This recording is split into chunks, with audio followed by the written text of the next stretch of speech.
Dávila y maquinaria mediática que desarma la justicia. En los días previos al fallo del juicio contra Álvaro Uribe Vélez, cuando todo debería centrar la serenidad institucional de una figura ha irrumpido con fuerza en el debate público no como analista imparcial, sino como actriz política dentro de una operación mediática de alto impacto. Vicky Dávila, precandidata a la presidencia y excolumnista de Semana, afirmó sin titubeos: si lo condenan, es sin pruebas. Una frase contundente, categórica a veredicto, al ser examinada con detenimiento, revela mucho más sobre la estrategia de deslegitimación del sistema de justicia que sobre el fondo del caso. Lo preocupante no es que Dávila tenga una opinión. Es que su opinión se presenta como una verdad incuestionable, envuelta en el prestigio de una trayectoria periodística, cuando en realidad es parte de una narrativa orquestada que busca, antes de que se conozca el fallo, neutralizar su legitimidad. Porque si el veredicto es condenatorio, ya se ha sembrado la duda, fue sin pruebas. Y si es absolutorio, como la única decisión justa. En ambos escenarios, el sistema judicial pierde, porque no se juzga el caso, se manipula la percepción. Y no está sola. Dávila no habla desde el vacío. Habla desde el corazón de una de las maquinarias mediáticas más influyentes de Colombia. Semana, el mismo medio que publicó como titular principal, sin crítica ni contexto, un fragmento de la carta del hijo de Uribe: mi padre ya es inocente. Un titular que no informa, que no analiza, que declara el veredicto antes de tiempo, que convierte una declaración familiar, emocional, en una noticia de primera plana. ¿Es periodismo? No. Es propaganda disfrazada de información. Este no es un hecho aislado. Es parte de un patrón claro. Cuando el poder uribista está en jaque, los medios aliados no defienden con argumentos jurídicos, sino con narrativas de victimización. Y Dávila, con su experiencia en Semana y su aspiración presidencial, se convierte en una voz legitimadora de esa narrativa. No es casual que haya escogido este momento para intervenir. No es un análisis espontáneo. Es una jugada política perfectamente calculada, destinada a influir no solo en la opinión pública, sino en el clima institucional que rodea al proceso. Su mensaje es simple: no se necesita ser uribista para ser objetivo. Se necesita ser objetivo. Una frase que suena razonable, pero que esconde una falacia. Porque no se puede hablar de objetividad mientras se niegan las pruebas existentes. No se puede exigir imparcialidad mientras se descalifica a la jueza Sandra Liliana Heredia como hostil, sin definir qué significa eso. ¿Es hostil que un juez exija pruebas? ¿Es hostil que una fiscal presente evidencia? ¿Es hostil que el sistema funcione? La hostilidad que denuncia Dávila no es un concepto jurídico. Es una estrategia de desgaste. Es el mismo lenguaje usado históricamente por el uribismo cada vez que un juez investiga a uno de sus líderes: persecución política, jueces parciales, fiscalía manipulada. Un discurso que no busca defender al acusado con hechos, sino destruir la credibilidad de quienes lo investigan. Y en este punto, su intervención adquiere una dimensión aún más grave. No solo cuestiona el proceso, sino que lo politiza hasta convertirlo en un campo de batalla ideológico. Ella misma lo reconoce: esto va a repercutir inmensamente en la campaña política. O sea, no está hablando de justicia. Está hablando de poder, elecciones, 2026. Y al hacerlo, reduce un proceso penal a una pieza del ajedrez político. Como si el veredicto no debiera basarse en el Código Penal, sino en sus consecuencias electorales. Pero lo más inquietante es su afirmación de que Uribe ha puesto la cara, como si eso lo eximiera de responsabilidad. Como si el hecho de asistir a un juicio fuera un acto heroico, y no una obligación de cualquier ciudadano acusado. Mientras lo dice, omite que Uribe ha tenido todos los privilegios del poder: acceso a los mejores abogados, cobertura mediática masiva, apoyo político y económico, y décadas de impunidad frente a otras investigaciones. ¿Dónde estuvo esa valentía cuando se archivaron casos por prescripción, cuando se manipularon testigos, cuando se presionó a jueces? Además, contrasta esa supuesta valentía con la de otros funcionarios, mencionando a Carlos Ramón González como alguien que escapó. Pero no ofrece pruebas de fuga. No detalla el caso. Solo lanza una acusación, sin juicio, sin proceso, sin derecho a la defensa. Ironía brutal, ella critica un proceso por falta de pruebas, mientras hace acusaciones sin ninguna. Y luego, el golpe final, señala directamente al presidente Gustavo Petro como cómplice de una supuesta persecución contra Uribe. Lo acusa de ser aliado político del sector que quiere condenado a Uribe y de premiar a uno de los persecutores al nombrar ministro de Justicia a un funcionario que, según ella, busca liberar narcos. Nuevamente, no hay pruebas, solo consignas, solo narrativas, solo la repetición de una guerra de palabras que nada tiene que ver con el caso concreto de soborno a testigos y fraude procesal. Aquí es donde el papel de Semana se vuelve crucial. No es un medio neutral, es un actor político con una agenda clara. Y su cobertura del juicio lo demuestra. No ha publicado series de investigación sobre las pruebas. No ha contrastado los testimonios. No ha analizado las interceptaciones. Ha dado voz, sin contrapunto, a la defensa. Ha titulado con frases familiares. Ha presentado a Uribe como víctima, a la justicia como verdugo. Y ahora, con Dávila, su excolumnista, ahora precandidata, repitiendo esos mismos mensajes en redes sociales y entrevistas, se completa el círculo. El medio forma a la vocera amplifica el mensaje, y el mensaje desarma la justicia. Este fenómeno no es nuevo. Es parte de una estrategia de largo aliento del uribismo. Cuando no se puede ganar en los tribunales, se gana en la percepción. Cuando las pruebas son difíciles de negar, se ataca al sistema que las produce. Y cuando un juez se atreve a juzgar al poder, se le rodea simbólicamente, se le cuestiona, se le presiona, se le convierte en enemigo. Por eso, la frase "si lo condenan" es sin pruebas no es una opinión. Es una advertencia. Es un mensaje a la jueza: tu decisión no será vista como jurídica, sino como política. Es una forma de coacción encubierta, más eficaz porque viene envuelta en el lenguaje de la razón, del periodismo, de la objetividad. Y si este tipo de intervenciones se normalizan, si medios como Semana y figuras como Dávila siguen usando su influencia para imponer narrativas antes del fallo, entonces el Estado de Derecho en Colombia estará en peligro. Porque la justicia no puede depender de los titulares de prensa, ni de las campañas en redes, ni de las aspiraciones presidenciales de quienes hablan. La jueza Heredia no debe decidir basada en lo que diga Semana, en lo que tuitee Dávila o en lo que teman los políticos. Debe decidir con base en las pruebas, el derecho y la conciencia. Y si lo hace, independientemente del resultado, habrá un ganador, la democracia. Pero si cede, aunque sea mínimamente, al peso de esta maquinaria mediática, entonces no solo caerá un expresidente o se absolverá un acusado. Caerá la confianza en la justicia. Y una sociedad sin confianza en sus jueces es una sociedad sin futuro.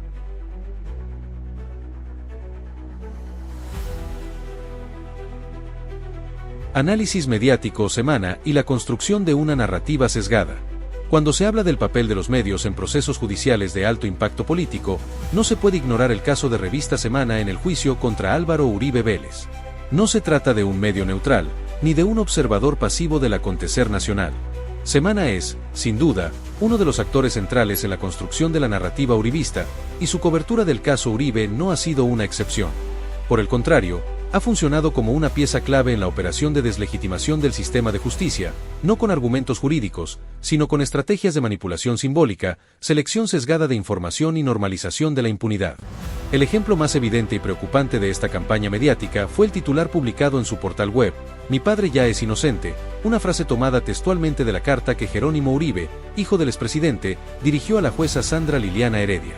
Que un medio de comunicación de masas, con alcance nacional y reconocimiento internacional, convierta una declaración familiar, emocional y carente de fundamento jurídico en un titular de primera plana, no es periodismo. Es propaganda.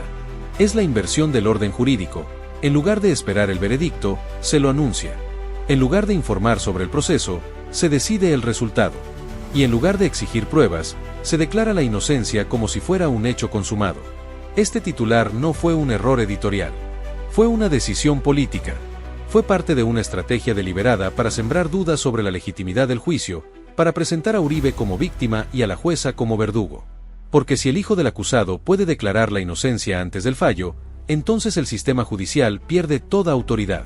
se convierte en un mero trámite para validar una verdad ya escrita por el poder. Pero este no es un caso aislado. A lo largo de los años, Semana ha demostrado una parcialidad estructural hacia el uribismo.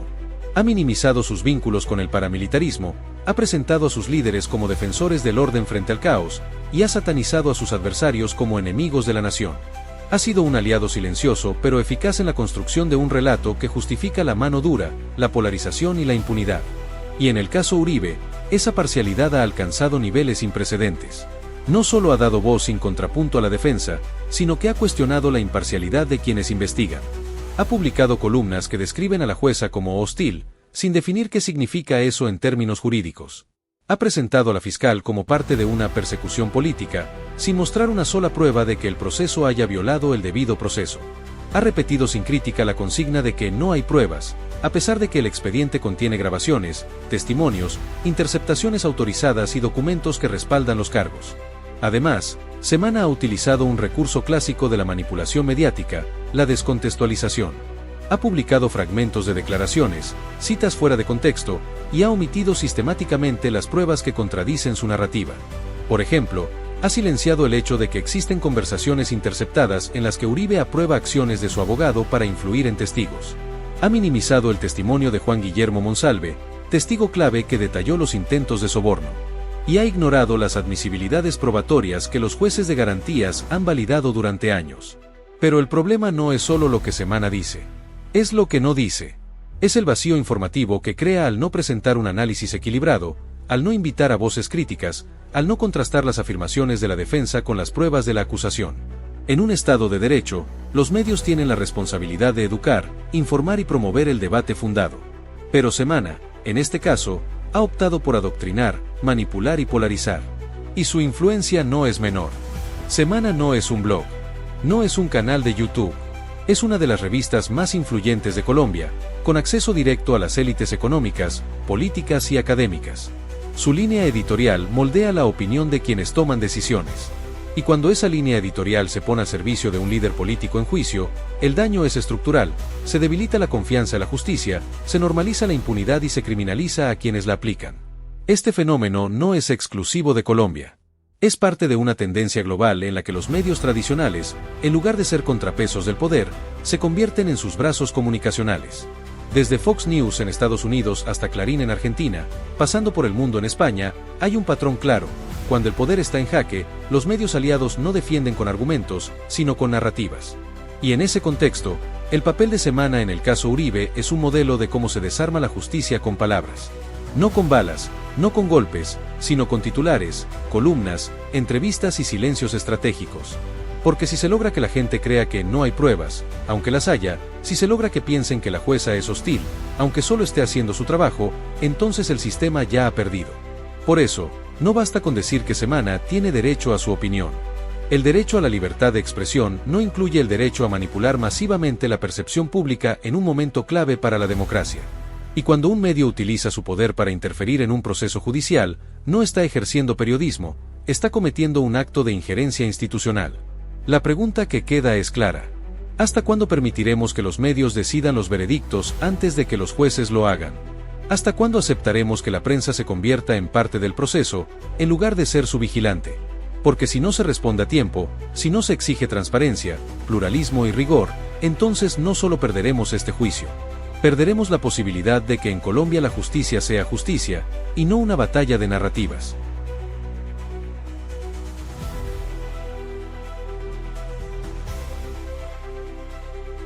Contraste de narrativas, persecución política o rendición de cuentas. Uno de los argumentos más repetidos por los sectores que defienden a Álvaro Uribe Vélez, y que ha sido retomado con fuerza por voceros como Vicky Dávila, es que el proceso en su contra no es un ejercicio de justicia, sino una persecución política. Un montaje orquestado por adversarios ideológicos, con el fin de destruirlo como figura política y desacreditar al uribismo en su conjunto.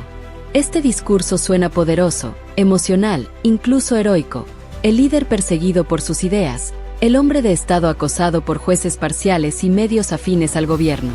Pero cuando se examina con rigor, esta narrativa se desvanece frente a los hechos. Porque no toda investigación es una persecución. Y no todo poder tiene derecho a la impunidad. El concepto de persecución política implica que alguien es investigado o juzgado no por sus actos, sino por sus ideas, que se le aplica la ley de forma selectiva, que se violan sus garantías procesales, que se fabrican pruebas o que se inician procesos sin sustento. Pero en el caso Uribe, nada de eso ha ocurrido. Lo que ha ocurrido es algo muy distinto. Un ciudadano, aunque haya sido expresidente, está siendo investigado por delitos específicos, con pruebas concretas, en un proceso que ha seguido todas las etapas legales, con defensa plena, con garantías, con audiencias públicas y con la posibilidad de apelación. Este no es un caso de persecución. Es un caso de rendición de cuentas. Y la diferencia es fundamental. La persecución ataca al pensamiento. La rendición de cuentas exige responsabilidad por los actos. El proceso contra Uribe no comenzó por una orden del presidente Petro. No fue impulsado por un decreto ideológico. Comenzó en 2018, durante el gobierno de Iván Duque, cuando la Sala de Instrucción de la Corte Suprema de Justicia, compuesta por magistrados de diferentes orientaciones políticas, decidió abrir una investigación formal contra el expresidente por presuntos vínculos con paramilitarismo. Uribe, en un acto de estrategia procesal, solicitó la desafuero, es decir, renunciar a su investidura de senador para que el caso pasara a la justicia ordinaria. Una decisión que, en ese momento, presentó como un gesto de transparencia, pero que también le permitía evitar que el caso continuara en la Corte, donde las reglas son más estrictas. Desde entonces, el proceso ha seguido su curso. No se ha acelerado. No se ha manipulado. Ha tenido 67 sesiones, más de una década de investigaciones, miles de pruebas, testimonios, recursos de apelación, decisiones de jueces de garantías, y todo bajo el escrutinio público. ¿Es eso persecución? O, por el contrario, es lo que debería ocurrir en un Estado de Derecho, que nadie esté por encima de la ley. Además, el argumento de que el proceso tiene un trasfondo político, porque se abrió en plena campaña electoral de 2018, es tan peligroso como inconsistente. Porque si se acepta esa lógica, ningún político podría ser investigado durante un proceso electoral. ¿Acaso se debe paralizar la justicia cada 4 años para proteger a los candidatos? ¿Se debe esperar a que un expresidente pierda poder para investigarlo? Eso no es justicia. Es impunidad condicionada al calendario político. Y si vamos a hablar de contexto político, no podemos ignorar que Uribe ha sido investigado en múltiples ocasiones, no solo ahora, sino desde antes de que Petro existiera como figura nacional. Fue investigado por la Corte Suprema por presuntos vínculos con paramilitares en su época como gobernador de Antioquia. Fue investigado por la Fiscalía por el caso de las chuzadas de la DAS. Y en todos esos casos, el discurso fue el mismo: persecución política. Pero nunca se demostró que esas investigaciones fueran ilegales, ni que violaran garantías, ni que carecieran de sustento. En cambio, en este caso, sí hay sustento. Hay pruebas. Y no son pruebas fabricadas. Son pruebas recopiladas por la Fiscalía, validadas por jueces de control de garantías, producto de interceptaciones telefónicas autorizadas, de testimonios directos, de grabaciones y de documentos oficiales. Uno de los momentos más reveladores del proceso fue la grabación en la que Uribe aprueba las acciones de su abogado para influir en testigos. No dice, no lo hagas. No dice, eso es ilegal. Dice, bien hecho. O algo similar. Aprueba. Valida. Felicita. Y aunque no haya una carta firmada por él diciendo soborna al testigo, el contexto, las palabras, las acciones posteriores, todo converge en una sola dirección. Él estaba al tanto. Pero la defensa insiste. Fue el abogado. Uribe no sabía. Como si un expresidente, con décadas de experiencia política, contratara a un abogado para cometer actos ilícitos sin su conocimiento. Como si el abogado actuara por iniciativa propia, con dinero de su propio bolsillo, arriesgando su licencia, sin que el cliente lo supiera. Es una hipótesis tan absurda como peligrosa. Implica que los abogados pueden cometer delitos en nombre de sus clientes y estos no serán responsables. Si eso fuera válido, cualquier político podría lavar dinero, sobornar o encubrir crímenes, y luego decir, fue mi asesor. Yo no sabía. Además, el testimonio de Juan Guillermo Monsalve, testigo clave del caso, no puede ser descartado con ligereza. No es un enemigo político. No es un militante de izquierda. Es un hombre que, según su declaración, fue contactado por el abogado de Uribe, quien le ofreció beneficios penales a cambio de cambiar su versión. Y aunque la defensa lo ha tildado de mentiroso compulsivo, no explica por qué el abogado de Uribe intentaría sobornar a alguien que, según ellos, ya estaba mintiendo. ¿Por qué sobornar a un mentiroso? Si su testimonio era falso, no necesitaba ser manipulado. Pero si era verdadero, entonces el intento de soborno tiene sentido, para silenciarlo. Este es el punto crucial. La defensa no refuta las pruebas. Las ignora. No discute las grabaciones. No explica las conversaciones. Solo repite, no hay pruebas. Es una persecución. Y con eso, pretende invalidar todo el proceso. Pero hay otro elemento que revela la hipocresía de esta narrativa. La actitud del uribismo cuando el poder está del otro lado. Cuando fueron ellos quienes investigaron a políticos de oposición, nunca hablaron de persecución. Cuando la fiscalía investigó a Gustavo Petro por el caso de las metralletas, o cuando se le inhabilitó, el uribismo no dijo, es una persecución. Lo celebró, lo aplaudió, lo usó como arma política. Y ahora, cuando el sistema judicial actúa contra uno de los suyos, de repente el sistema está corrompido. Y lo mismo ocurre con la figura de Vicky Dávila. Ella, que hoy habla de objetividad, que exige que no se condene sin pruebas, fue parte del aparato mediático que durante años difundió narrativas contra opositores del uribismo sin necesidad de pruebas. ¿Dónde estaba la objetividad cuando se presentó a Petro como un terrorista, cuando se le asoció con las FARC sin evidencia directa, cuando se le satanizó por sus ideas? ¿Dónde estaba la exigencia de pruebas entonces? Este doble estándar es el corazón del problema. La justicia no puede ser selectiva. O vale para todos, o no vale para nadie. Y si hoy se absuelve a Uribe a pesar de las pruebas, no será por falta de evidencia, sino por miedo a la reacción política. Y si se condena, no será por venganza, sino porque el sistema funcionó. Porque este juicio no es sobre Uribe. Es sobre si en Colombia se puede juzgar al poder sin que el poder se salve. Es sobre si una jueza puede decidir con autonomía, sin temer represalias mediáticas, políticas o sociales. Es sobre si el Estado de Derecho es más fuerte que la maquinaria del poder. Y en ese sentido, no hay persecución. Hay, por fin, una oportunidad de justicia. El fondo del caso, realmente no hay pruebas. Cuando Vicky Dávila, con toda la autoridad que le otorga su pasado en Semana y su aspiración presidencial, afirma que si lo condenan, es sin pruebas, está haciendo algo mucho más grave que expresar una opinión. Está negando la realidad de un proceso judicial que ha durado más de una década, que ha pasado por múltiples instancias, que ha sido analizado por jueces de garantías, fiscales, peritos y testigos, y que se ha desarrollado con todas las garantías del debido proceso. Pero más allá del peso mediático de su declaración, lo que realmente importa es esto: ¿es cierto que no hay pruebas? O, por el contrario, ¿se está construyendo una narrativa de impunidad que pretende imponer la duda razonable sobre una montaña de evidencia? La respuesta no puede ser emocional. Debe ser fáctica. Y los hechos, fríos y concretos, dicen lo siguiente: sí hay pruebas. No una, no dos, sino un cuerpo probatorio sólido, articulado, coherente y validado por el sistema judicial colombiano. Un conjunto de elementos que, si se aplicaran a cualquier otro ciudadano, sería más que suficiente para una condena. Pero como el acusado es Álvaro Uribe Vélez, expresidente de la República, líder del uribismo y figura central de la derecha política durante más de 2 décadas, entonces exige un estándar imposible, una confesión escrita, firmada y sellada, como si la justicia solo funcionara con autodenuncias. Pero la justicia moderna no se basa en confesiones. Se basa en indicios, en pruebas circunstanciales, en testimonios, en documentos, en grabaciones y en la concordancia entre todos esos elementos. Y en el caso Uribe, esa concordancia existe. Y es contundente. Las pruebas que la defensa quiere ignorar.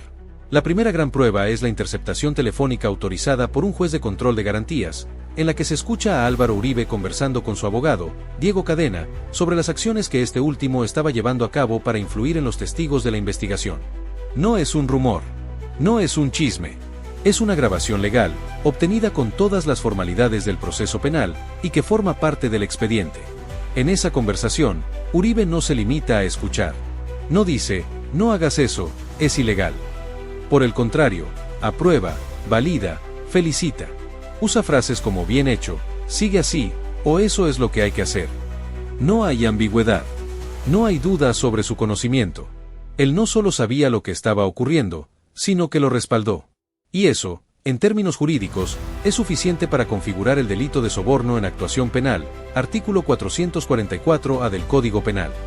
Pero la defensa insiste, fue el abogado. Uribe no tenía conocimiento. Una afirmación que suena absurda cuando se conoce el contexto. Uribe no contrató a un abogado cualquiera. Contrató a Diego Cadena, un hombre conocido por su perfil agresivo, por su estilo de confrontación directa, por su capacidad de operar en la sombra. Un abogado que no actúa por iniciativa propia, sino como un brazo ejecutor de la estrategia de su cliente.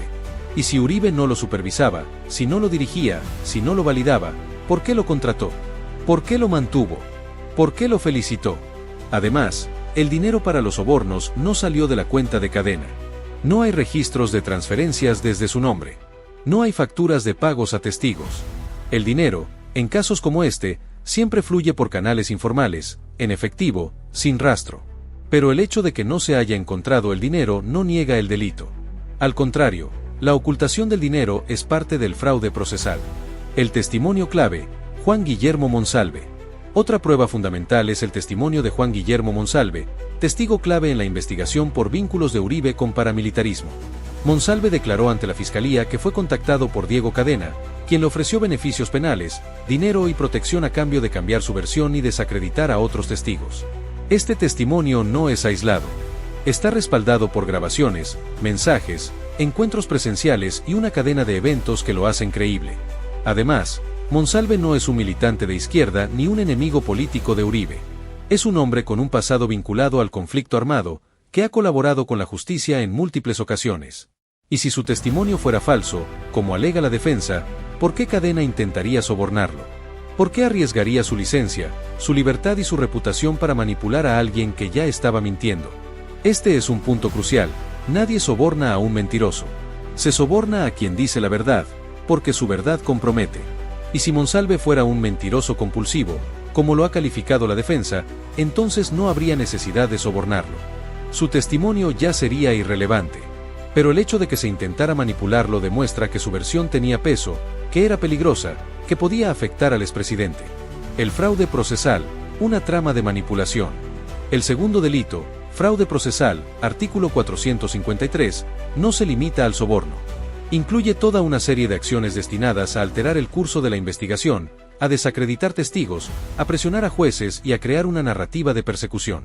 Entre esas pruebas están documentos internos de la defensa en los que se planifican estrategias para desacreditar a testigos, correos electrónicos y mensajes de texto entre Cadena y terceros, coordinando encuentros y ofertas, testimonios de otros testigos que confirmaron haber sido contactados con ofertas similares, actas de audiencias en las que Uribe y su equipo cuestionaron la legalidad de las pruebas sin presentar contrapruebas. Todo esto forma parte de un diseño sistemático para torcer la justicia. No fue un acto aislado. Fue una operación planificada, ejecutada con recursos, tiempo y acceso a información privilegiada. Y Uribe no solo no la detuvo, sino que, según las grabaciones, la respaldó. La falacia de no hay pruebas. La afirmación de que no hay pruebas es una falacia retórica, un recurso de la propaganda que busca sembrar duda en la mente del público, no en el expediente judicial. Es el mismo argumento que usó la defensa del Capone: no tienen un solo documento que demuestre que tengo dinero. Mientras él vivía en un palacio, regalaba billetes de 500 pesos y compraba islas.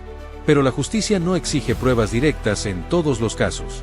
Acepta pruebas indirectas, indicios, concordancias. Y en este caso, la concordancia es clara. Hay un testigo que declara haber sido sobornado. Hay un abogado que lo contactó. Hay un acusado que validó esas acciones en una llamada interceptada. Hay un interés claro en alterar el curso de la investigación. ¿Acaso no es eso suficiente? Si este caso fuera de un ciudadano común, ¿alguien dudaría? ¿O se estaría debatiendo si realmente hay pruebas? La diferencia está en el nombre del acusado. Y eso es precisamente lo que está en juego.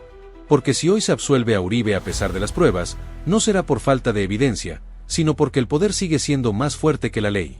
Y si se condena, no será por venganza, sino porque por fin, el sistema funcionó como debería funcionar para todos. Este no es un caso de persecución política. Es un caso de justicia tardía, pero posible. Y las pruebas, aunque algunos se empeñen en negarlas, están ahí. Claras, firmes, ineludibles. Este no es solo un video más. No es solo un análisis de un juicio. Es un llamado a la conciencia ciudadana, a la razón, a la defensa de un país donde la verdad no se decida en titulares, sino en tribunales.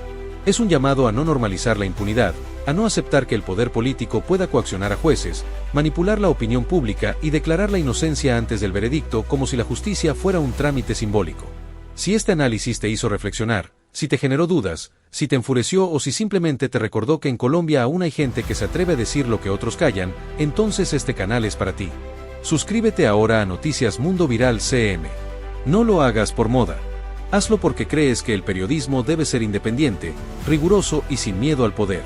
Activa la campanita de notificaciones para que no te pierdas nuestros próximos informes, análisis profundos y denuncias que sacuden al establishment. Dale like a este video. No es solo un gesto, es un acto de resistencia. Es decir, yo no me trago la mentira. Yo exijo pruebas. Yo defiendo el Estado de Derecho. Cada like es un voto por un periodismo que no se arrodilla, que no se vende, que no se calla. Comparte este video. Envíalo a tus familiares, a tus amigos, a tus grupos de WhatsApp, a tus redes sociales. Porque mientras más gente conozca la verdad, más difícil será enterrarla. Porque mientras más personas cuestionen la narrativa oficial, más cerca estaremos de una sociedad informada, crítica y libre. Y sobre todo, déjanos tu opinión en los comentarios. ¿Crees que el veredicto contra Álvaro Uribe será justo, o estará condicionado por la presión mediática? Vicky Dávila y Semana están defendiendo la objetividad, o están operando como voceros del uribismo. ¿Hasta dónde puede llegar la maquinaria mediática para proteger al poder? Tus palabras no solo son bienvenidas, son necesarias. Porque en este canal no solo hablamos para la gente, hablamos con la gente. Y tu voz forma parte de esta resistencia informativa.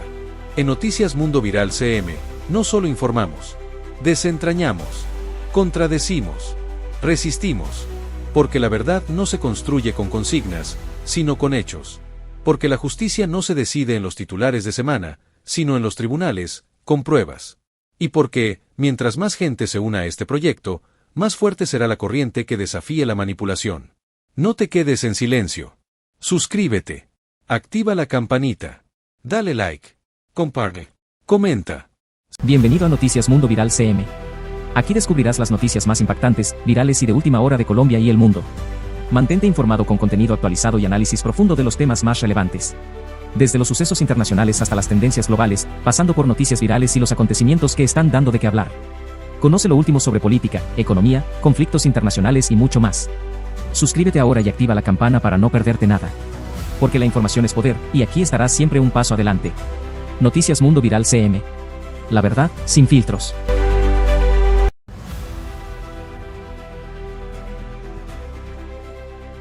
Vicky Dávila y Semana, la maquinaria mediática que desarma la justicia. En los días previos al fallo del juicio contra Álvaro Uribe Vélez, cuando todo debería centrarse en el rigor jurídico, la serenidad institucional y el respeto al debido proceso, una figura ha irrumpido con fuerza en el debate público no como analista imparcial, sino como actriz política dentro de una operación mediática de alto impacto. Vicky Dávila, precandidata a la presidencia y excolumnista de Semana, afirmó sin titubeos: si lo condenan, es sin pruebas. Una frase contundente, categórica, que suena a veredicto, pero que, al ser examinada con detenimiento, revela mucho más sobre la estrategia de deslegitimación del sistema de justicia que sobre el fondo del caso. Lo preocupante no es que Dávila tenga una opinión. Es que su opinión se presenta como una verdad incuestionable, envuelta en el prestigio de una trayectoria periodística, cuando en realidad es parte de una narrativa orquestada que busca, antes de que se conozca el fallo, neutralizar su legitimidad. Porque si el veredicto es condenatorio, ya se ha sembrado la duda, fue sin pruebas. Y si es absolutorio, se validará como la única decisión justa. En ambos escenarios, el sistema judicial pierde, porque no se juzga el caso, se manipula la percepción. Y no está sola. Dávila no habla desde el vacío. Habla desde el corazón de una de las maquinarias mediáticas más influyentes de Colombia. Semana, el mismo medio que publicó como titular principal, sin crítica ni contexto, un fragmento de la carta del hijo de Uribe: mi padre ya es inocente. Un titular que no informa. que no analiza, que declara el veredicto antes de tiempo, que convierte una declaración familiar, emocional, en una noticia de primera plana. ¿Es periodismo? No. Es propaganda disfrazada de información. Este no es un hecho aislado. Es parte de un patrón claro. Cuando el poder uribista está en jaque, los medios aliados no defienden con argumentos jurídicos, sino con narrativas de victimización. Y Dávila, con su experiencia en Semana y su aspiración presidencial, se convierte en una voz legitimadora de esa narrativa. No es casual que haya escogido este momento para intervenir. No es un análisis espontáneo. Es una jugada política perfectamente calculada, destinada a influir no solo en la opinión pública, sino en el clima institucional que rodea al proceso. Su mensaje es simple: no se necesita ser uribista para ser objetivo. Se necesita ser objetivo. Una frase que suena razonable, pero que esconde una falacia, porque no se puede hablar de objetividad mientras se niegan las pruebas existentes. No se puede exigir imparcialidad mientras se descalifica a la jueza Sandra Liliana Heredia como hostil, sin definir qué significa eso. ¿Es hostil que un juez exija pruebas? ¿Es hostil que una fiscal presente evidencia? ¿Es hostil que el sistema funcione? La hostilidad que denuncia Dávila no es un concepto jurídico. Es una estrategia de desgaste.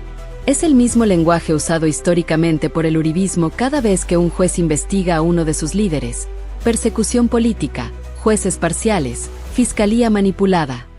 Un discurso que no busca defender al acusado con hechos, sino destruir la credibilidad de quienes lo investigan. Y en este punto, su intervención adquiere una dimensión aún más grave. No solo cuestiona el proceso, sino que lo politiza hasta convertirlo en un campo de batalla ideológico. Ella misma lo reconoce: esto va a repercutir inmensamente en la campaña política. O sea, no está hablando de justicia. Está hablando de poder, elecciones, 2026. Y al hacerlo, reduce un proceso penal a una pieza del ajedrez político, como si el veredicto no debiera basarse en el Código Penal, sino en sus consecuencias electorales. Pero lo más inquietante es su afirmación de que Uribe ha puesto la cara, como si eso lo eximiera de responsabilidad, como si el hecho de asistir a un juicio fuera un acto heroico, y no una obligación de cualquier ciudadano acusado. Mientras lo dice, omite que Uribe ha tenido todos los privilegios del poder: acceso a los mejores abogados, cobertura mediática masiva, apoyo político y económico, y décadas de impunidad frente a otras investigaciones. ¿Dónde estuvo esa valentía cuando se archivaron casos por prescripción, cuando se manipularon testigos, cuando se presionó a jueces? Además, contrasta esa supuesta valentía con la de otros funcionarios, mencionando a Carlos Ramón González como alguien que escapó. Pero no ofrece pruebas de fuga.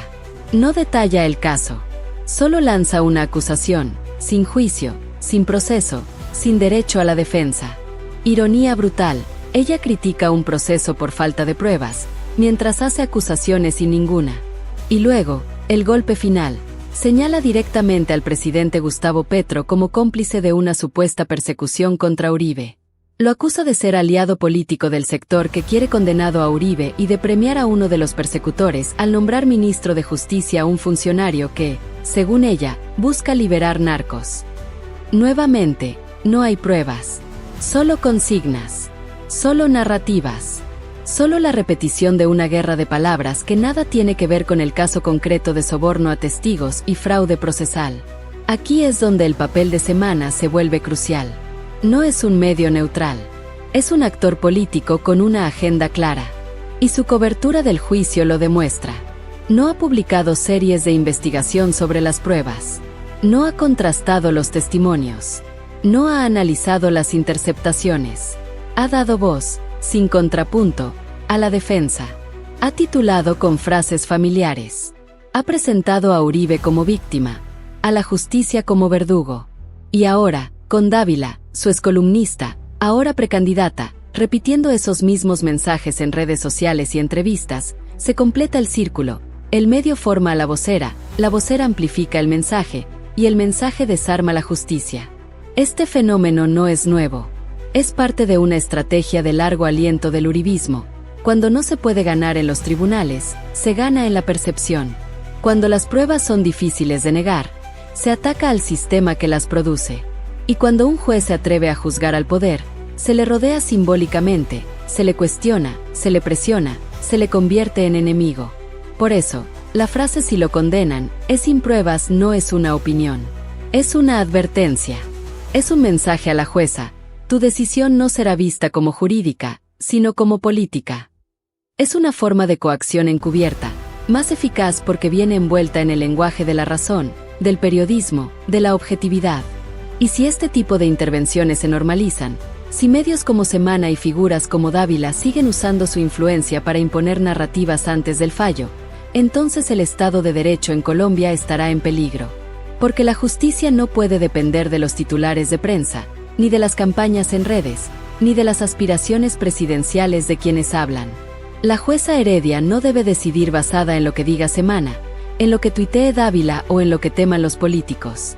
Debe decidir con base en las pruebas, el derecho y la conciencia. Y si lo hace, independientemente del resultado, habrá un ganador: la democracia. Pero si cede, aunque sea mínimamente, al peso de esta maquinaria mediática, entonces no solo caerá un expresidente o se absolverá un acusado. Caerá la confianza en la justicia. Y una sociedad sin confianza en sus jueces es una sociedad sin futuro.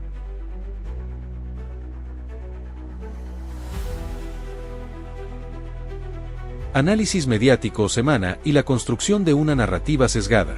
Cuando se habla del papel de los medios en procesos judiciales de alto impacto político, no se puede ignorar el caso de Revista Semana en el juicio contra Álvaro Uribe Vélez.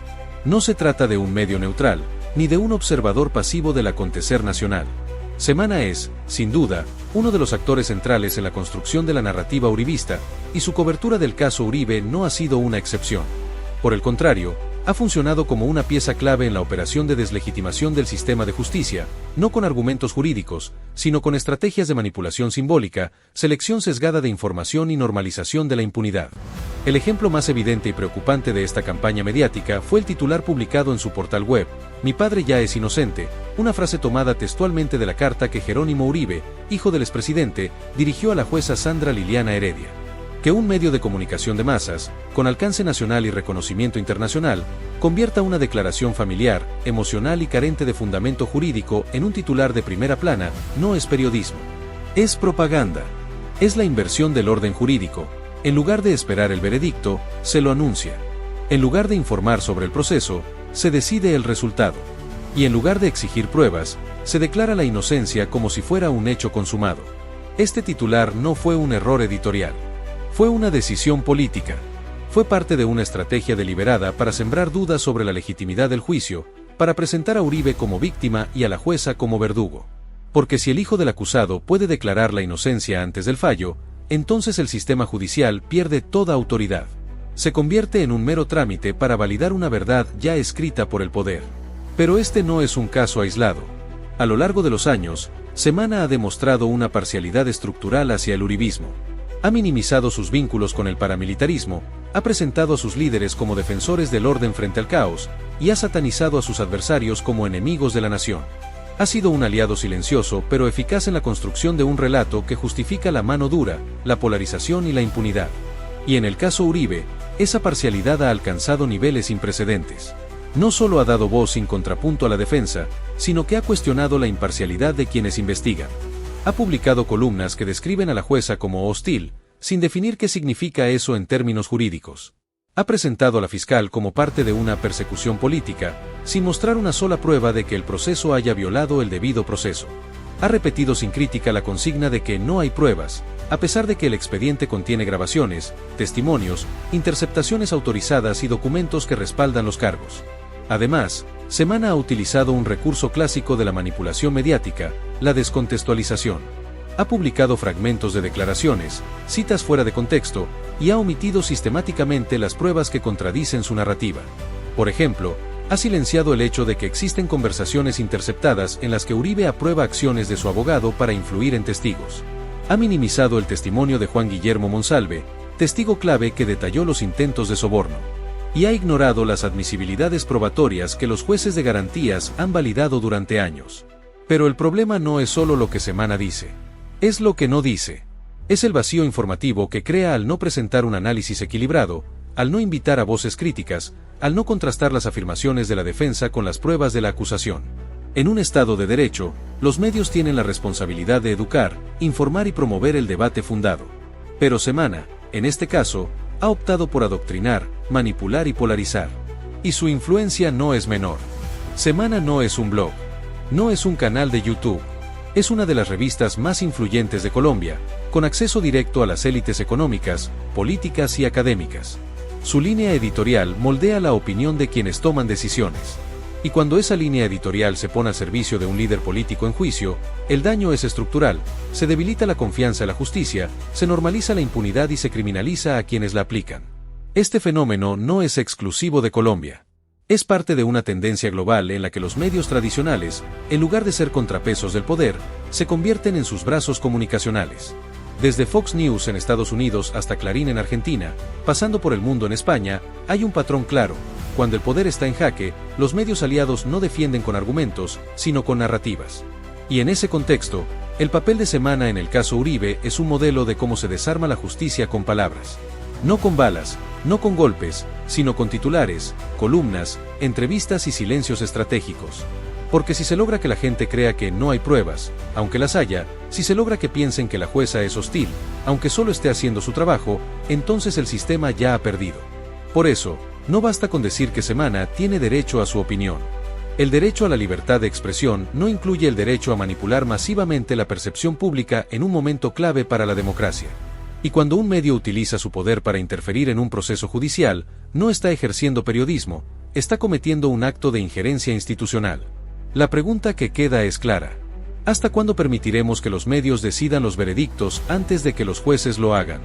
¿Hasta cuándo aceptaremos que la prensa se convierta en parte del proceso, en lugar de ser su vigilante? Porque si no se responde a tiempo, si no se exige transparencia, pluralismo y rigor, entonces no solo perderemos este juicio. Perderemos la posibilidad de que en Colombia la justicia sea justicia, y no una batalla de narrativas.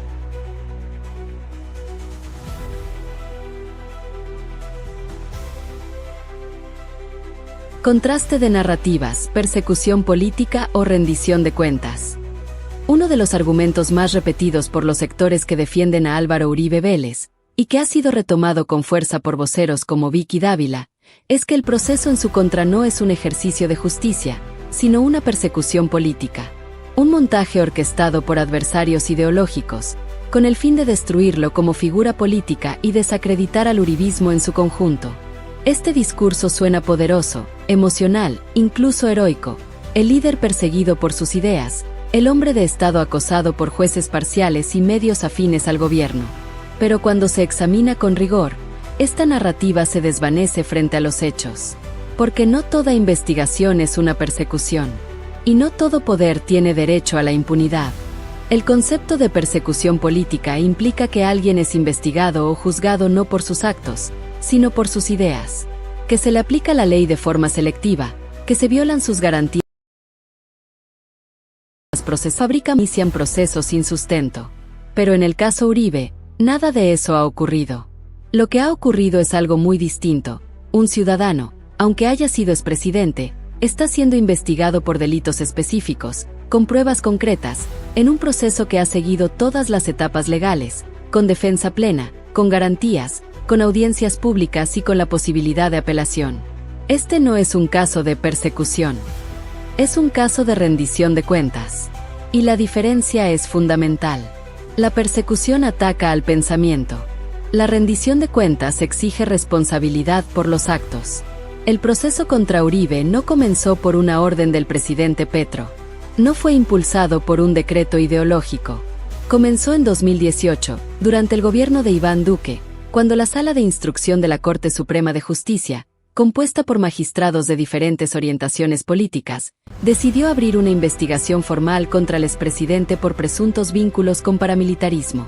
Uribe, en un acto de estrategia procesal, solicitó la desafuero, es decir, renunciar a su investidura de senador para que el caso pasara a la justicia ordinaria.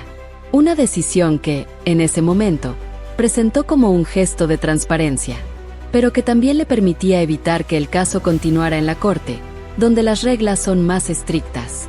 Desde entonces, el proceso ha seguido su curso. No se ha acelerado. No se ha manipulado.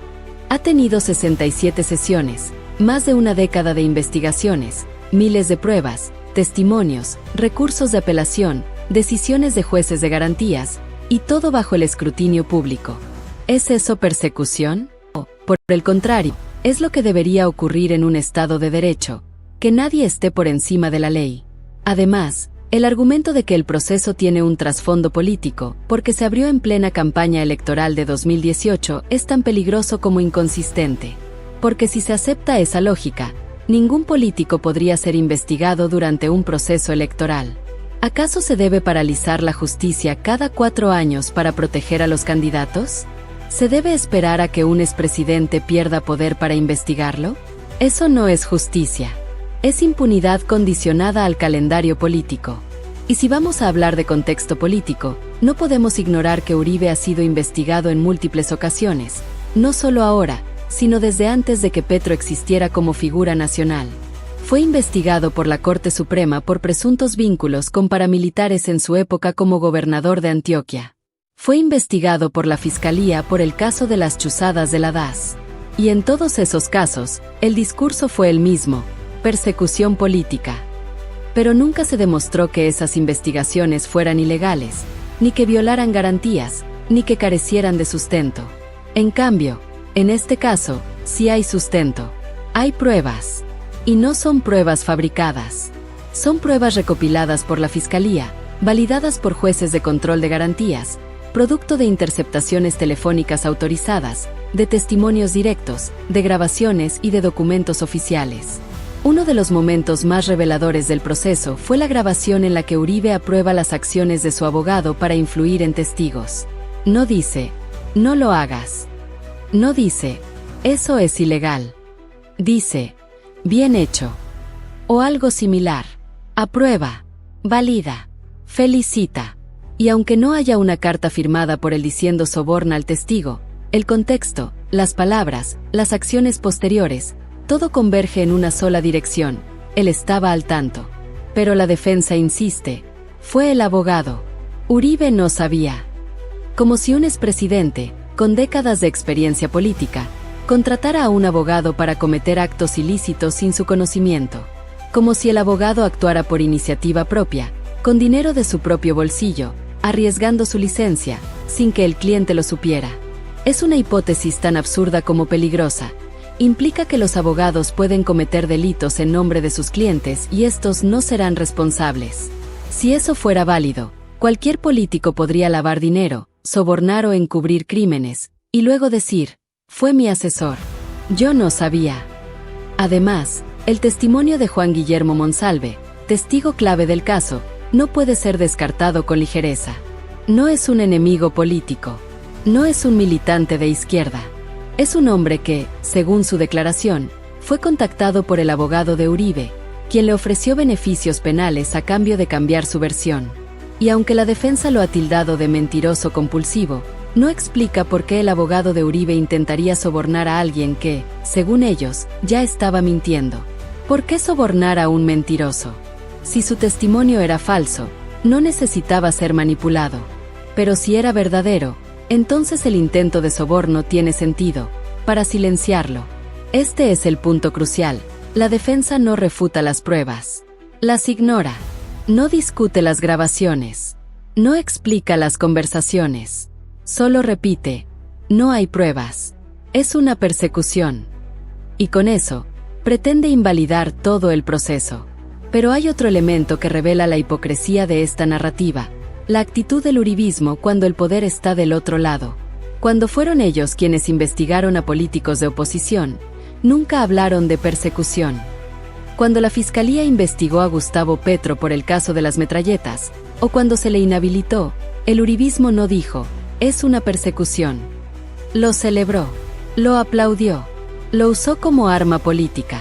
Y ahora, cuando el sistema judicial actúa contra uno de los suyos, de repente el sistema está corrompido. Y lo mismo ocurre con la figura de Vicky Dávila. Ella, que hoy habla de objetividad, que exige que no se condene sin pruebas, fue parte del aparato mediático que durante años difundió narrativas contra opositores del uribismo sin necesidad de pruebas. ¿Dónde estaba la objetividad cuando se presentó a Petro como un terrorista, cuando se le asoció con las FARC sin evidencia directa, cuando se le satanizó por sus ideas? ¿Dónde estaba la exigencia de pruebas entonces? Este doble estándar es el corazón del problema. La justicia no puede ser selectiva. O vale para todos, o no vale para nadie. Y si hoy se absuelve a Uribe a pesar de las pruebas, no será por falta de evidencia, sino por miedo a la reacción política. Y si se condena, no será por venganza, sino porque el sistema funcionó. Porque este juicio no es sobre Uribe. Es sobre si en Colombia se puede juzgar al poder sin que el poder se salve. Es sobre si una jueza puede decidir con autonomía, sin temer represalias mediáticas, políticas o sociales. Es sobre si el Estado de Derecho es más fuerte que la maquinaria del poder. Y en ese sentido, no hay persecución. Hay, por fin, una oportunidad de justicia. El fondo del caso, realmente no hay pruebas. Cuando Vicky Dávila, con toda la autoridad que le otorga su pasado en Semana y su aspiración presidencial, afirma que si lo condenan, es sin pruebas, está haciendo algo mucho más grave que expresar una opinión. Está negando la realidad de un proceso judicial que ha durado más de una década, que ha pasado por múltiples instancias, que ha sido analizado por jueces de garantías, fiscales, peritos y testigos, y que se ha desarrollado con todas las garantías del debido proceso. Pero más allá del peso mediático de su declaración, lo que realmente importa es esto: ¿es cierto que no hay pruebas? O, por el contrario, ¿se está construyendo una narrativa de impunidad que pretende imponer la duda razonable sobre una montaña de evidencia? La respuesta no puede ser emocional. Debe ser fáctica. Y los hechos, fríos y concretos, dicen lo siguiente: sí hay pruebas. No una, no dos, sino un cuerpo probatorio sólido, articulado, coherente y validado por el sistema judicial colombiano. Un conjunto de elementos que, si se aplicaran a cualquier otro ciudadano, sería más que suficiente para una condena. Pero como el acusado es Álvaro Uribe Vélez, expresidente de la República, líder del uribismo y figura central de la derecha política durante más de 2 décadas, entonces exige un estándar imposible, una confesión escrita, firmada y sellada, como si la justicia solo funcionara con autodenuncias. Pero la justicia moderna no se basa en confesiones. Se basa en indicios, en pruebas circunstanciales, en testimonios, en documentos,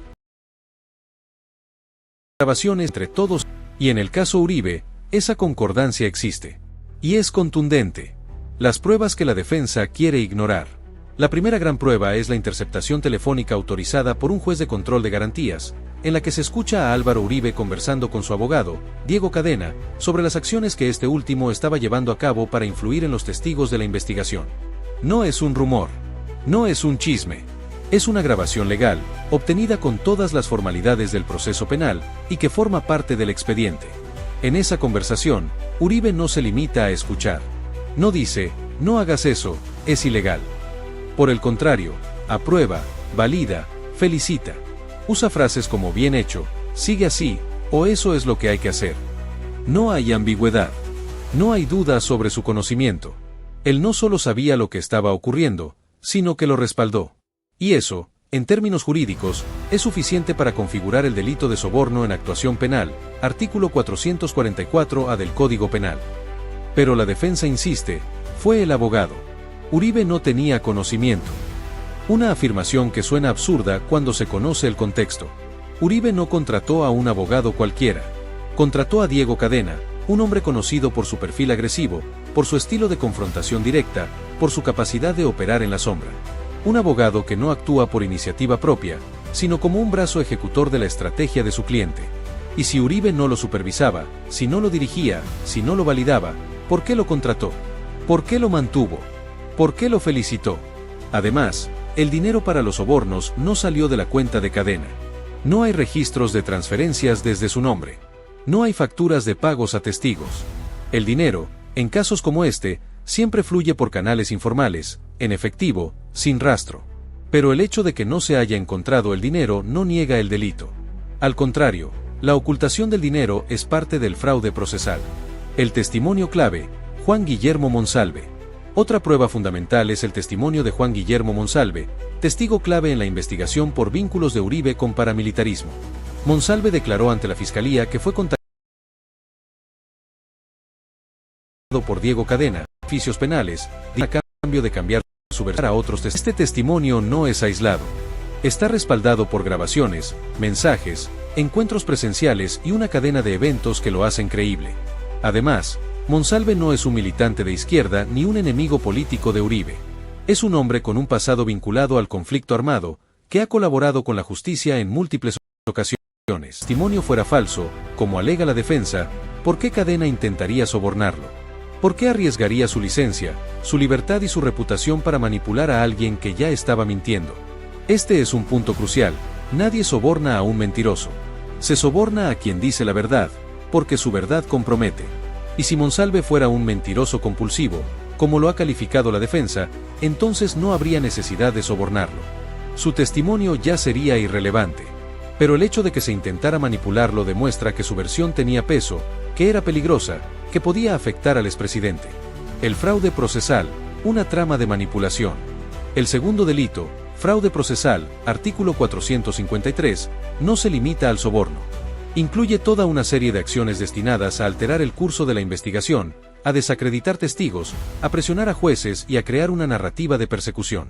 Entre esas pruebas están documentos internos de la defensa en los que se planifican estrategias para desacreditar a testigos, correos electrónicos y mensajes de texto entre Cadena y terceros, coordinando encuentros y ofertas. Testimonios de otros testigos que confirmaron haber sido contactados con ofertas similares. Actas de audiencias en las que Uribe y su equipo cuestionaron la legalidad de las pruebas sin presentar contrapruebas. Todo esto forma parte de un diseño sistemático para torcer la justicia. No fue un acto aislado. Fue una operación planificada, ejecutada con recursos, tiempo y acceso a información privilegiada. Y Uribe no solo no la detuvo, sino que, según las grabaciones, la respaldó. La falacia de no hay pruebas. La afirmación de que no hay pruebas es una falacia retórica, un recurso de la propaganda que busca sembrar duda en la mente del público, no en el expediente judicial. Es el mismo argumento que usó la defensa del Capone: no tienen un solo documento que demuestre que tengo dinero. Mientras él vivía en un palacio, regalaba billetes de 500 pesos y compraba islas. Pero la justicia no exige pruebas directas en todos los casos. Acepta pruebas indirectas, indicios, concordancias. Y en este caso, la concordancia es clara. Hay un testigo que declara haber sido sobornado. Hay un abogado que lo contactó. Hay un acusado que validó esas acciones en una llamada interceptada. Hay un interés claro en alterar el curso de la investigación. ¿Acaso no es eso suficiente? Si este caso fuera de un ciudadano común, ¿alguien dudaría? ¿O se estaría debatiendo si realmente hay pruebas? La diferencia está en el nombre del acusado. Y eso es precisamente lo que está en juego. Porque si hoy se absuelve a Uribe a pesar de las pruebas, no será por falta de evidencia, sino porque el poder sigue siendo más fuerte que la ley. Y si se condena, no será por venganza, sino porque por fin, el sistema funcionó como debería funcionar para todos. Este no es un caso de persecución política. Es un caso de justicia tardía, pero posible. Y las pruebas, aunque algunos se empeñen en negarlas, están ahí. Claras, firmes, ineludibles. Este no es solo un video más. No es solo un análisis de un juicio. Es un llamado a la conciencia ciudadana, a la razón, a la defensa de un país donde la verdad no se decida en titulares, sino en tribunales. Es un llamado a no normalizar la impunidad, a no aceptar que el poder político pueda coaccionar a jueces, manipular la opinión pública y declarar la inocencia antes del veredicto como si la justicia fuera un trámite simbólico. Si este análisis te hizo reflexionar, si te generó dudas, si te enfureció o si simplemente te recordó que en Colombia aún hay gente que se atreve a decir lo que otros callan, entonces este canal es para ti. Suscríbete ahora a Noticias Mundo Viral CM. No lo hagas por moda. Hazlo porque crees que el periodismo debe ser independiente, riguroso y sin miedo al poder.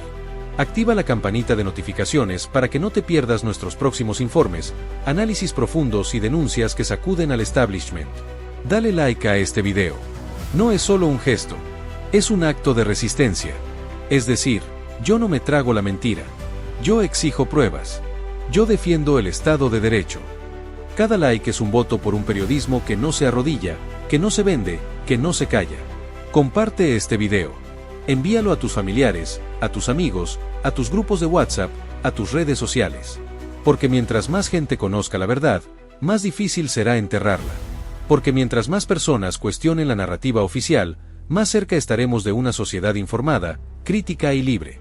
Y sobre todo, déjanos tu opinión en los comentarios. ¿Crees que el veredicto contra Álvaro Uribe será justo, ¿O estará condicionado por la presión mediática? Vicky Dávila y Semana están defendiendo la objetividad, ¿o están operando como voceros del uribismo? ¿Hasta dónde puede llegar la maquinaria mediática para proteger al poder? Tus palabras no solo son bienvenidas, son necesarias. Porque en este canal no solo hablamos para la gente, hablamos con la gente. Y tu voz forma parte de esta resistencia informativa. En Noticias Mundo Viral CM, no solo informamos, desentrañamos, contradecimos, resistimos. Porque la verdad no se construye con consignas, sino con hechos.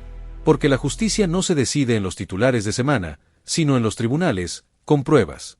Y porque, mientras más gente se una a este proyecto, más fuerte será la corriente que desafíe la manipulación. No te quedes en silencio. Suscríbete. Activa la campanita. Dale like. Comparte. Comenta. Bienvenido a Noticias Mundo Viral CM. Aquí descubrirás las noticias más impactantes, virales y de última hora de Colombia y el mundo. Mantente informado con contenido actualizado y análisis profundo de los temas más relevantes. Desde los sucesos internacionales hasta las tendencias globales, pasando por noticias virales y los acontecimientos que están dando de qué hablar. Conoce lo último sobre política, economía, conflictos internacionales y mucho más. Suscríbete ahora y activa la campana para no perderte nada. Porque la información es poder, y aquí estarás siempre un paso adelante. Noticias Mundo Viral CM. La verdad, sin filtros.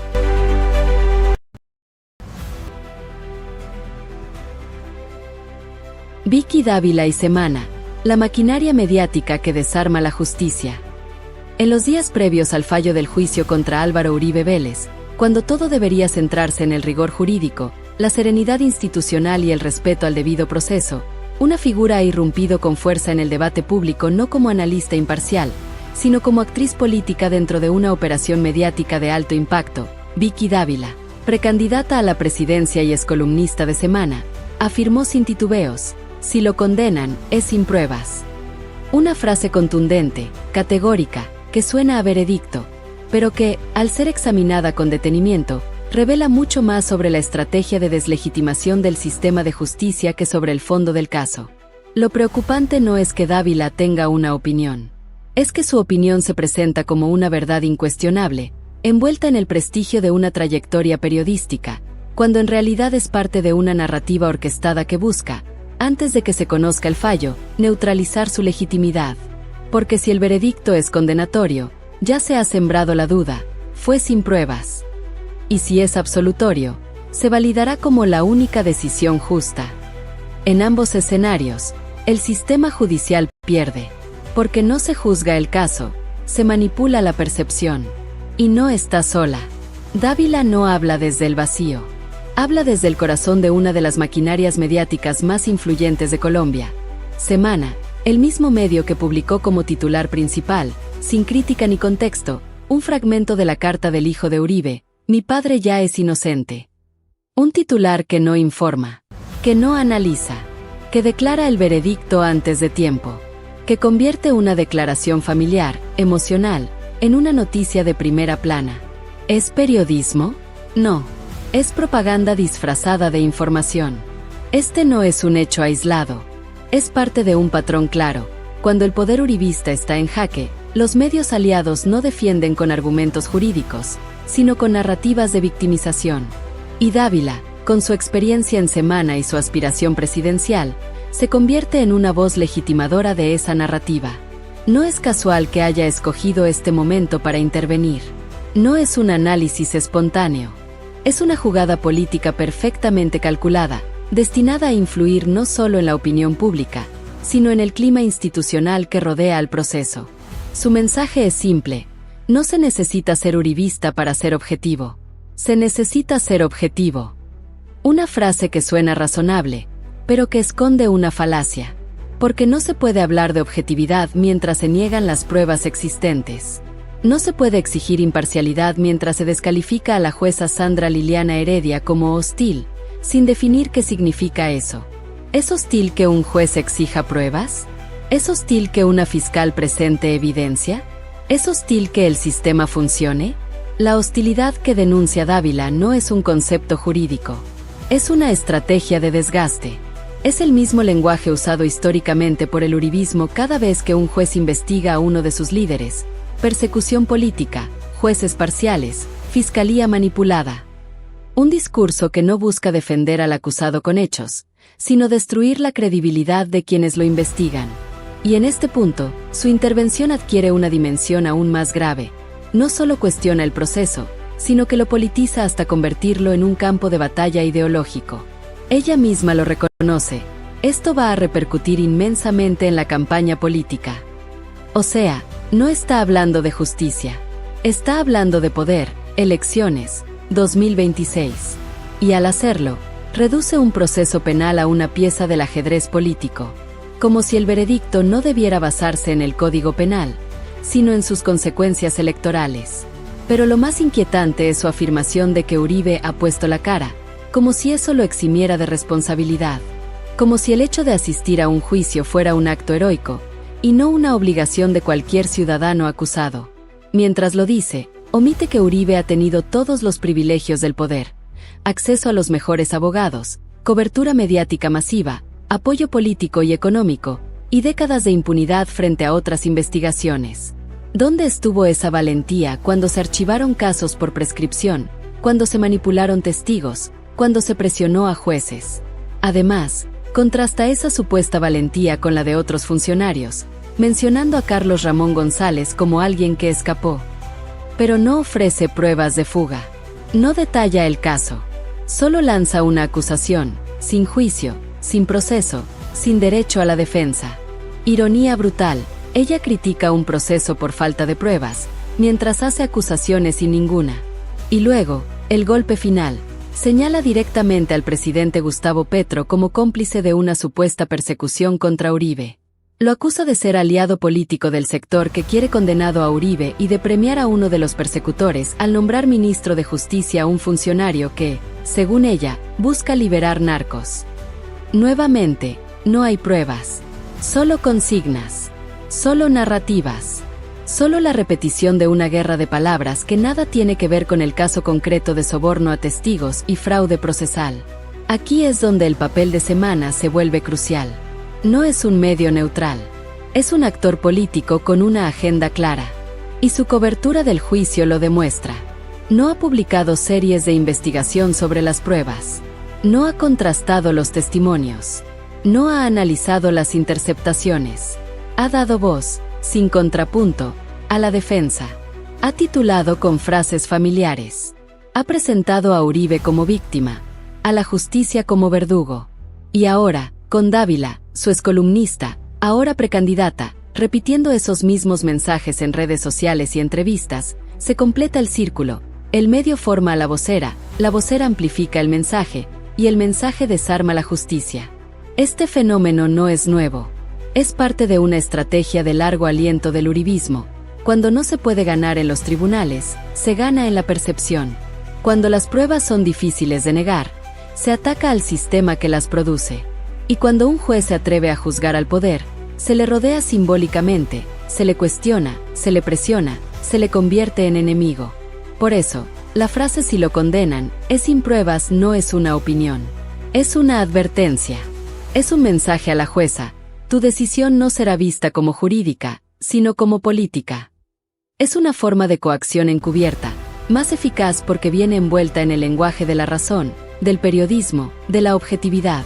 Y si este tipo de intervenciones se normalizan, si medios como Semana y figuras como Dávila siguen usando su influencia para imponer narrativas antes del fallo, entonces el Estado de Derecho en Colombia estará en peligro. Porque la justicia no puede depender de los titulares de prensa, ni de las campañas en redes, ni de las aspiraciones presidenciales de quienes hablan. La jueza Heredia no debe decidir basada en lo que diga Semana, en lo que tuitee Dávila o en lo que teman los políticos. Debe decidir con base en las pruebas, el derecho y la conciencia. Y si lo hace, independientemente del resultado, habrá un ganador: la democracia. Pero si cede, aunque sea mínimamente, al peso de esta maquinaria mediática, entonces no solo caerá un expresidente o se absolverá un acusado. Caerá la confianza en la justicia. Y una sociedad sin confianza en sus jueces es una sociedad sin futuro.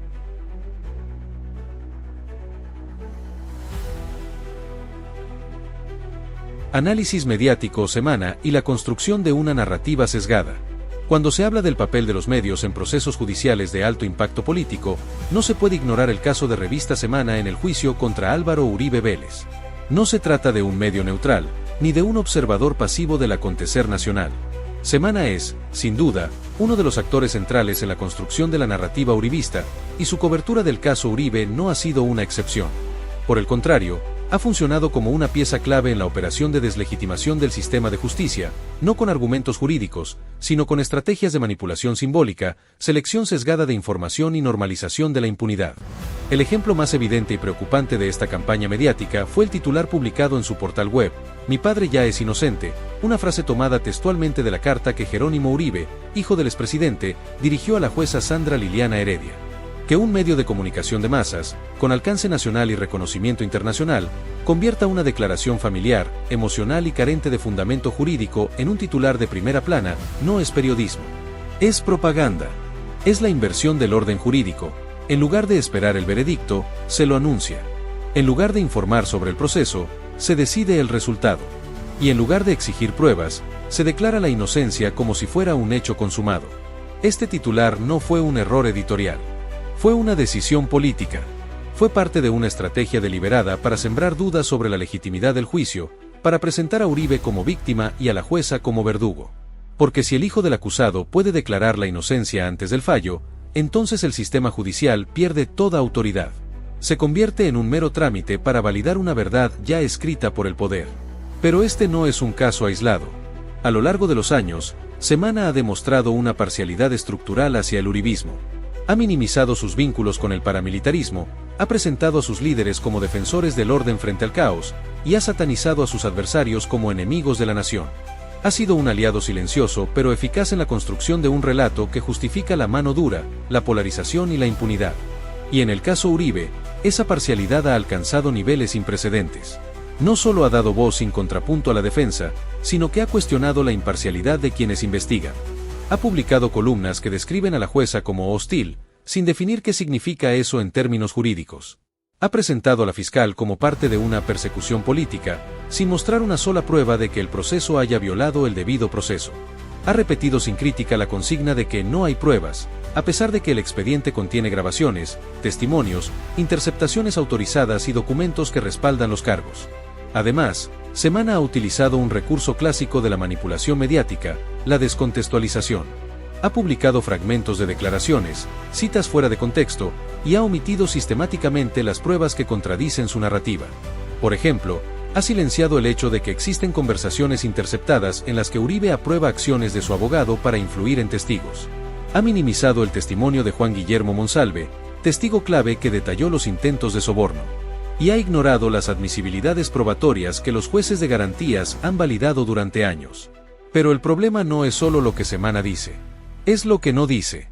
Es el vacío informativo que crea al no presentar un análisis equilibrado, al no invitar a voces críticas, al no contrastar las afirmaciones de la defensa con las pruebas de la acusación. En un Estado de Derecho, los medios tienen la responsabilidad de educar, informar y promover el debate fundado. Pero Semana, en este caso, ha optado por adoctrinar, manipular y polarizar. Y su influencia no es menor.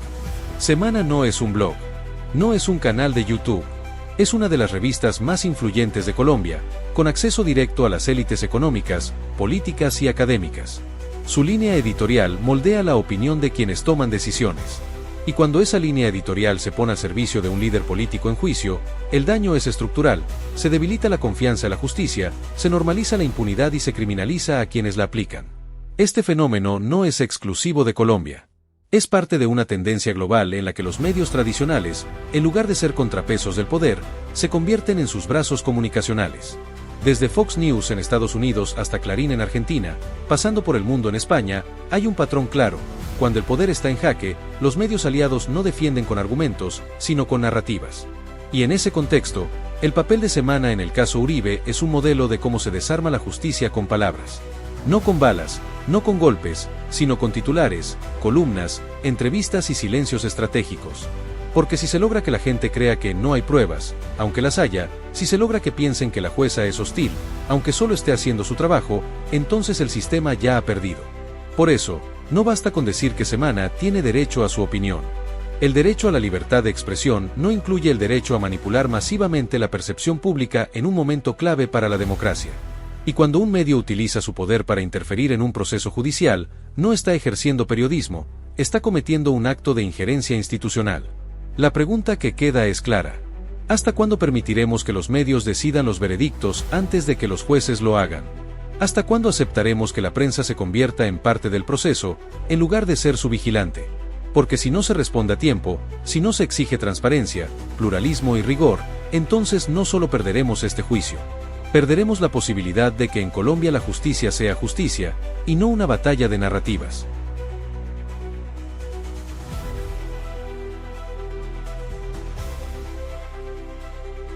Contraste de narrativas, persecución política o rendición de cuentas. Uno de los argumentos más repetidos por los sectores que defienden a Álvaro Uribe Vélez, y que ha sido retomado con fuerza por voceros como Vicky Dávila, es que el proceso en su contra no es un ejercicio de justicia, sino una persecución política. Un montaje orquestado por adversarios ideológicos, con el fin de destruirlo como figura política y desacreditar al uribismo en su conjunto.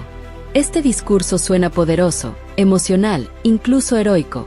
El líder perseguido por sus ideas, el hombre de Estado acosado por jueces parciales y medios afines al gobierno. Pero cuando se examina con rigor, esta narrativa se desvanece frente a los hechos. Porque no toda investigación es una persecución. Y no todo poder tiene derecho a la impunidad. El concepto de persecución política implica que alguien es investigado o juzgado no por sus actos, sino por sus ideas.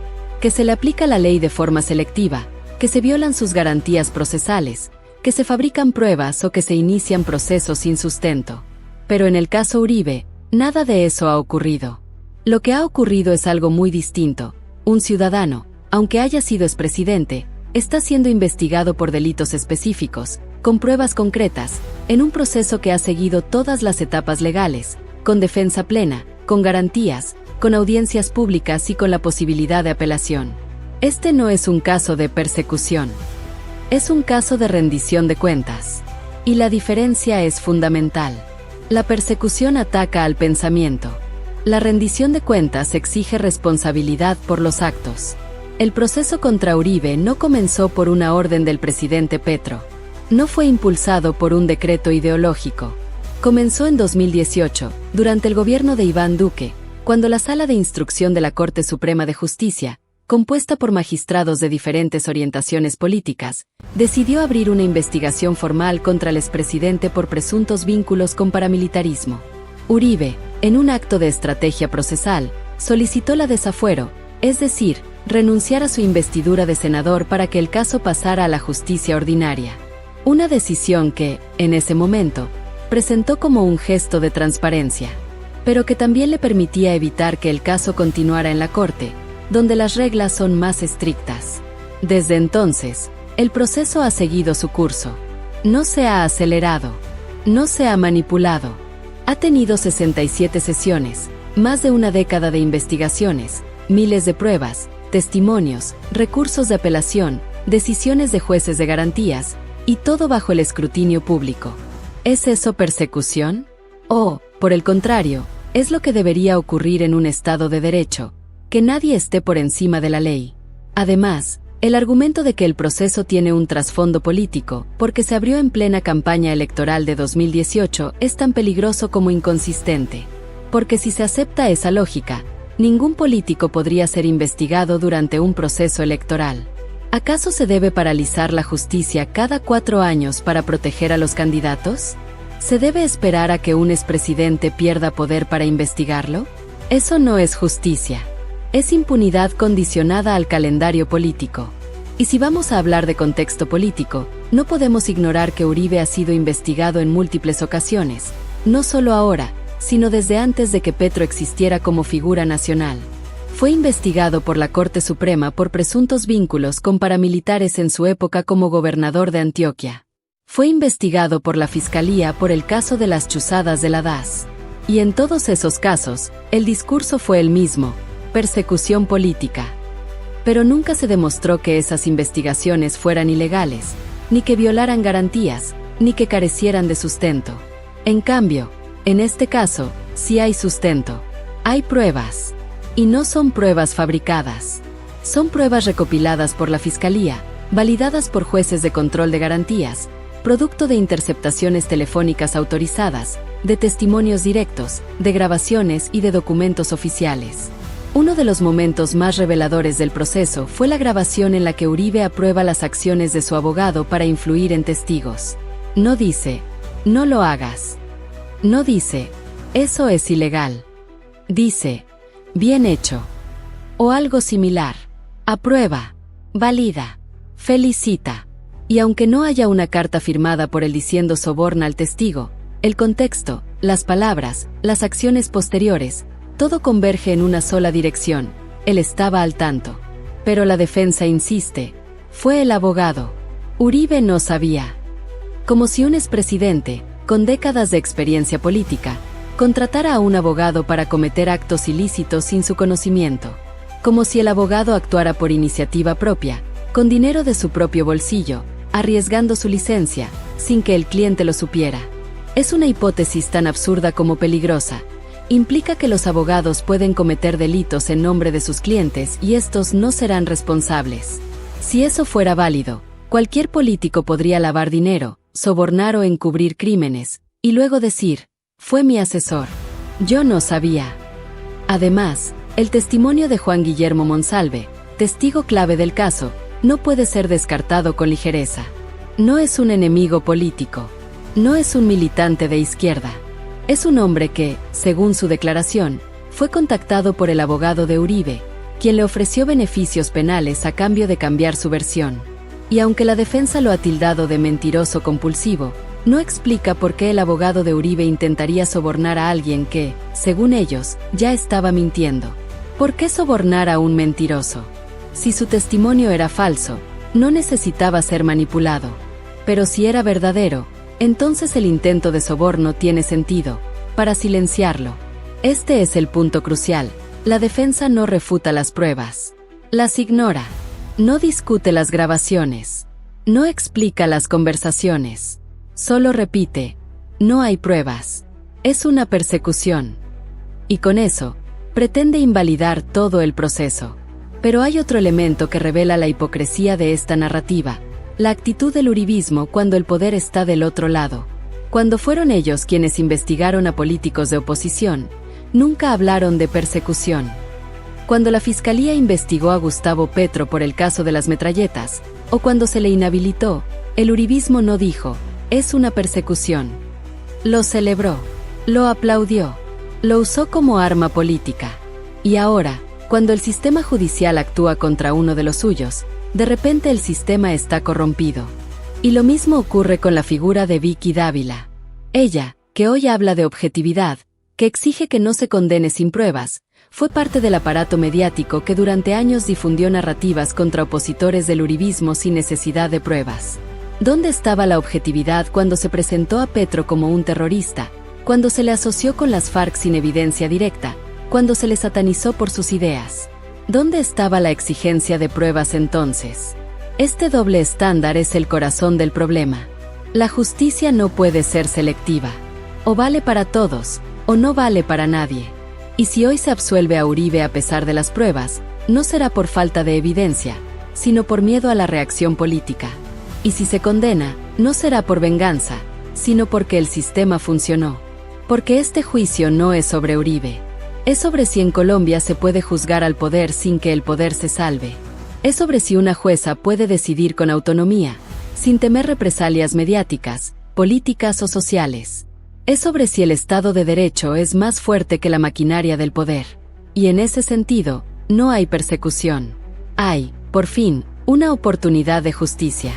El fondo del caso, realmente no hay pruebas. Cuando Vicky Dávila, con toda la autoridad que le otorga su pasado en Semana y su aspiración presidencial, afirma que si lo condenan, es sin pruebas, está haciendo algo mucho más grave que expresar una opinión. Está negando la realidad de un proceso judicial que ha durado más de una década, que ha pasado por múltiples instancias, que ha sido analizado por jueces de garantías, fiscales, peritos y testigos, y que se ha desarrollado con todas las garantías del debido proceso. Pero más peso mediático de su declaración, lo que realmente importa es esto: ¿es cierto que no hay pruebas? O, por el contrario, ¿Se está construyendo una narrativa de impunidad que pretende imponer la duda razonable sobre una montaña de evidencia? La respuesta no puede ser emocional.